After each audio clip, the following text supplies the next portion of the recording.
तो दोस्तों, कैसे आप सभी? मैं आशा करता हूँ आप सब बिल्कुल ठीक होंगे।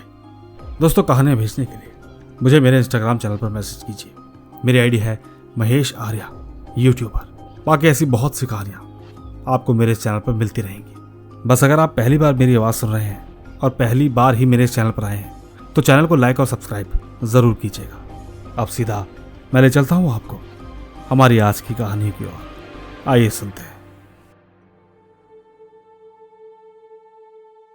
दोस्तों, हम 4 बहनें एक भाई हैं और ये कहानी हमारे ही परिवार के साथ घटी थी। हम लोग गर्मियों की छुट्टियां मनाने नाना नानी के घर गए हुए थे।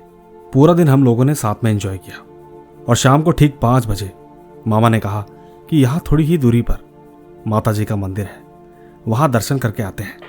सबके सब जाने के लिए तैयार हो गए। उस वक्त मैं उनके साथ नहीं गई थी क्योंकि मेरा लड़का बहुत छोटा था।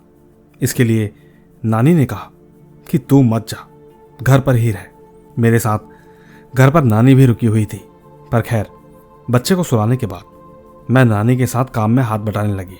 तकरीबन 7:30 बजे के आसपास सबके सब वापस घर आ गए। दोस्तों, घर आने के बाद मैंने देखा कि सबके सब बहुत डरे हुए थे। जिसका भी चेहरा देखती एकदम हताश पाता। मैंने उनसे पूछा कि क्या हुआ, सब कुछ ठीक तो है? बड़ी बहन ने बताया कि वो लोग दर्शन करने के लिए गए थे, लेकिन रोड वाला रास्ता, वहां से अगर हम जाते तो बहुत देर हो जाती, इसीलिए हमें शॉर्टकट रास्ता अपनाना पड़ा। बस वो शॉर्टकट वाले रास्ते के पास एक नदी पड़ती थी। गर्मी इतनी ज्यादा थी कि वो नदी पूरी सूखी हुई थी, उसमें जरा सा भी पानी नहीं था। हाँ, पर उस बीच में से जाने के बाद वो मंदिर वहीं पास में पड़ता था। उस वक्त मामा ने भी यही कहा कि यहां से चलते हैं, यहां से हम बहुत जल्दी पहुंच जाएंगे। बस फिर क्या था, हम लोगों ने गाड़ी वहीं छोड़ दी और पैदल पैदल चलने लगे। हम वहां आराम से पहुंच भी गए, लेकिन वापस आते आते हमें 6:30 हो गए। अब धीरे धीरे पैदल चलते चलते, आपको तो मालूम ही है, गांव में अक्सर लोग 6 बजे के बाद बाहर निकलना बंद कर देते हैं क्योंकि अंधेरा ज्यादा हो जाता है और तो और कोई इंसान भी नहीं दिखाई देता। लेकिन हमें किसी बात की कोई चिंता नहीं थी क्योंकि मामा और भाई दोनों साथ में ही थे। पर क्या करें, उस वक्त तक सब कुछ ठीक था। लेकिन हम जैसे ही उस नदी के बीच में आए तो अचानक हमें ऐसा लगा कि कोई हमें जोर से आवाज दे रहा है। हैरानी की बात तो ये थी कि वो आवाज हम सब ने सुनी थी। सबके सब एक दूसरे का चेहरा देखने लगे, पर कहीं ना कहीं मामा और जीजा समझ गए थे। उन्होंने हमसे कहा कि तुम बिल्कुल भी पीछे मत देखना। यहां तक फिर भी ठीक था, लेकिन जैसे जैसे हम नदी पार कर रहे थे, आवाज बढ़ते जा रही थी। ऐसा लगा मानो जैसे बहुत सारे लोग चिल्ला रहे हों। धीरे धीरे सबके सब डर चुके थे, पर हमने जैसे तैसे करके उस नदी को पार कर लिया। ये सब कुछ हो जाने के बाद आगे का रास्ता थोड़ा अजीब था। आजू बाजू पेड़ थे और बीच में चलने का रास्ता। जैसे जैसे अंधेरा हो रहा था, उतना ही डर ज्यादा बढ़ता जा रहा था। हालांकि हम साथ में तो बहुत सारे लोग थे, मगर ये सब चीजें होने के बाद कौन ऐसा इंसान होगा जो सीना तान कर चल सके। मामा ने अपने फोन में तुरंत हनुमान चालीसा चला दी। उस वक्त सब लोग आगे थे, बस मामा और मेरी माँ वही पीछे थे। उस वक्त मेरी दूसरे नंबर की बहन ने साड़ी पहनी थी। चलते वक्त अचानक उसकी साड़ी एक पत्थर पर फंस गई, जिसके कारण वो गिरते गिरते रह गई। साथियों, अजीब बात तो ये थी कि इसके बाद वो अचानक से हंसने लगी, लेकिन माँ ने उसके ऊपर बहुत गुस्सा किया। सच कहूं तो माँ भी बहुत घबरा गई थी। एक तो उस वक्त वो जगह खराब थी और दूसरी तरफ ऐसी हरकतें करना ये कोई जायज बात नहीं थी। माँ को बस एक ही डर था, क्योंकि उन्हें मालूम था कि ऐसी जगहों पर नकारात्मक चीजें जल्दी अटैक करती हैं। पर खैर, वो एकदम आराम से चलने लगी। सबके सब धीरे धीरे वापस घर पर आ गए। घर आने से थोड़ी ही देर पहले माँ ने हमें ऐसी बात बताई जिसके बाद हमारे रोंगटे खड़े हो गए। उन्होंने कहा कि जब तुम सब लोग आगे चल रहे थे और ठीक जिस वक्त तुम्हारी बहन गिरते गिरते बची, उस वक्त मैंने और मामा ने देखा था कि कोई झाड़ियों के बीच में से हमें ही देख रहा था। वो तो हनुमान चालीसा की वजह से और हमारी हिम्मत की वजह से हम सब लोग घर पहुंच पाए। कहीं ना कहीं उसके आशीर्वाद से हम लोग सही सलामत पहुंच गए, वरना किसी के साथ भी बहुत बुरा हो सकता था। दोस्तों, इसी के साथ आपको एक बात बताना चाहती हूँ। ये कहानी जो कि मुझे मेरी बहन ने बताई, उसे सुनने के बाद मैं आपसे बस इतना ही कहूँगी कि कभी भी सुनसान रास्ते से नहीं जाना चाहिए, और तो और खासकर रात के समय तो बिल्कुल भी नहीं। हालांकि कई लोग सही सलामत अपने घर पहुंच जाते हैं, मगर जिसके साथ हल्की सी भी दुर्घटना घटती है, यकीन कीजिएगा उसके अंजाम बाद में बहुत ही खतरनाक होते हैं। बाकी आपको ये कहानी कैसी लगी नीचे कमेंट्स में ज़रूर बताइएगा। धन्यवाद। दोस्तों, कहानी कैसी लगी नीचे कमेंट ज़रूर कीजिएगा, क्योंकि मैं ले चलता हूँ आपको हमारी आज की दूसरी कहानी की ओर। आइए सुनते हैं। दोस्तों, मेरा नाम अभिषेक ढाली है और मैं उत्तराखंड के तराई भाग शक्ति फार्म गांव से हूँ।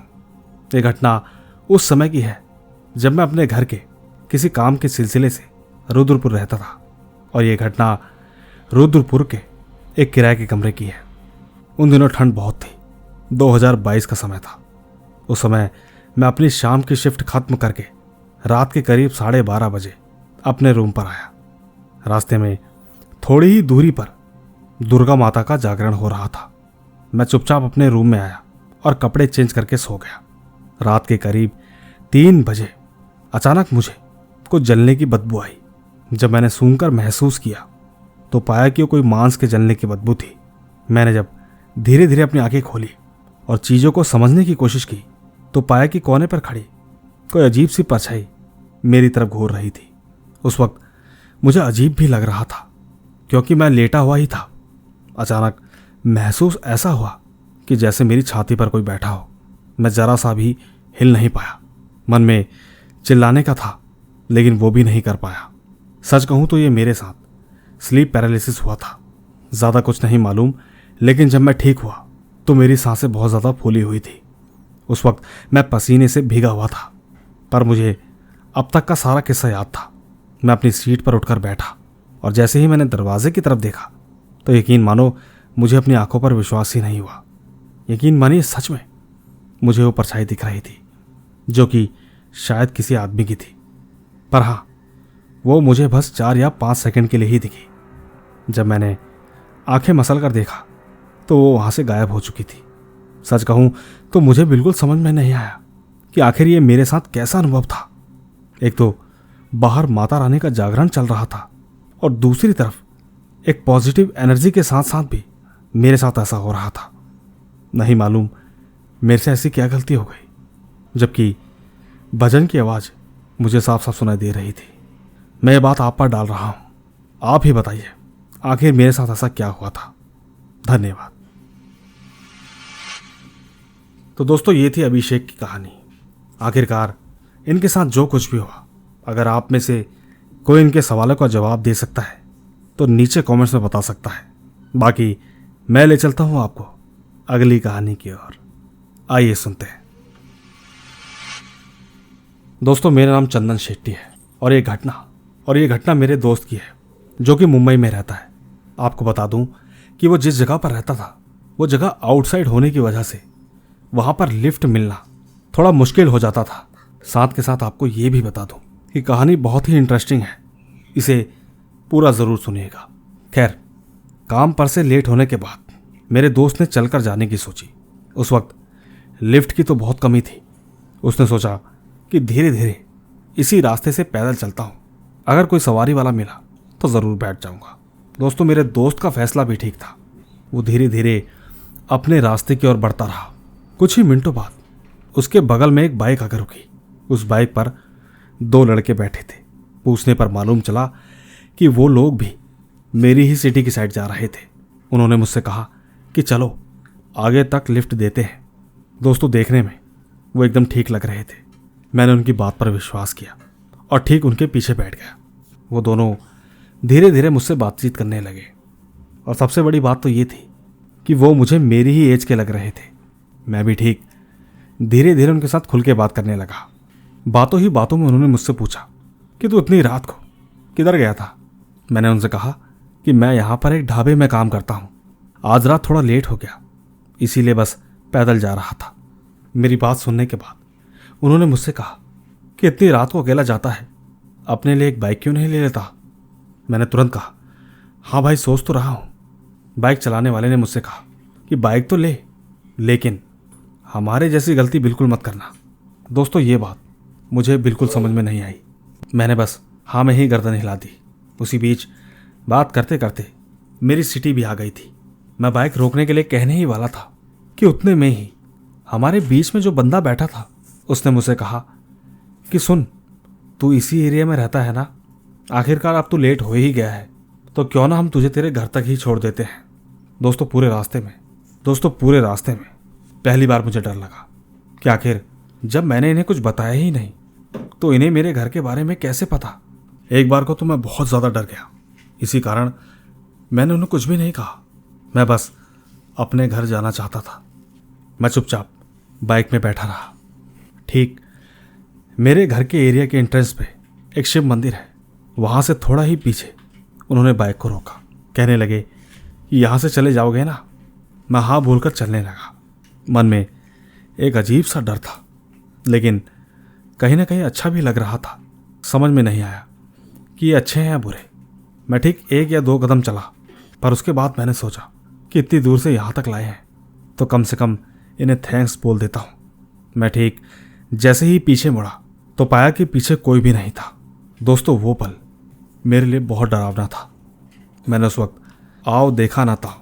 मैं सीधा भागते हुए जाके रूम में सो गया। मेरे मन में कई सवाल थे। मैं सोच रहा था कि जब उन्होंने मेरे बगल में गाड़ी रोकी तब भी मुझे उस बाइक की आवाज़ नहीं आई थी। ये बात मैं इसीलिए सोच रहा था क्योंकि जब मैं उतरा तब उनके जाने की भी आवाज़ नहीं आई। पर खैर, सच कहूँ तो मेरे साथ कुछ भी नहीं हुआ। अब आप मेरे ऊपर किसकी कृपा है ये तो मुझे नहीं मालूम, लेकिन ऊपर वाले का विश्वास मन में पूरी तरह है। मैंने अगले दिन इस बारे में लोकल लोगों से पूछने की कोशिश की। तब जाकर पता चला कि थोड़े ही दिन पहले उसी रोड पर 2 लड़कों का एक्सीडेंट हुआ था, जिनमें उन दोनों की मौत हुई थी। दोस्तों, अब आप समझ ही सकते हो कि मेरे दिल पर क्या बीत रही होगी। कोई इंसान जब एक बार ऐसे में बच जाए, हालांकि उसके साथ कुछ भी ना हुआ हो, और यकीन मानिए जब कोई इंसान बुरा भी ना हो, पर क्या आप ये सच जानने के बाद उस रास्ते से दोबारा जाने की कोशिश करेंगे? मैं तो नहीं कर पाया। मैंने वो जॉब ही छोड़ दी। ये कहानी कर्नाटका की है। अब आपको सच लगेगी या झूठ ये तो मैं नहीं जानता, मगर मैं आप सबके सामने अपनी एक सच्ची आप बीती लाया हूँ। धन्यवाद। तो दोस्तों, देखा आपने, ये थी चंदन सेठी की दोस्त की कहानी। कैसी लगी आपको कमेंट ज़रूर कीजिएगा। बाकी मैं ले चलता हूँ आपको कुछ छोटे छोटे किस्सों की ओर। आइए इसे भी सुनते चलते हैं। दोस्तों, मेरा नाम शुभम उपाध्याय है। मैं वाराणसी डिस्ट्रिक्ट के मझगवन का हूँ। दोस्तों, एक समय पर मेरे दादाजी रात को खेतों में पानी देते थे।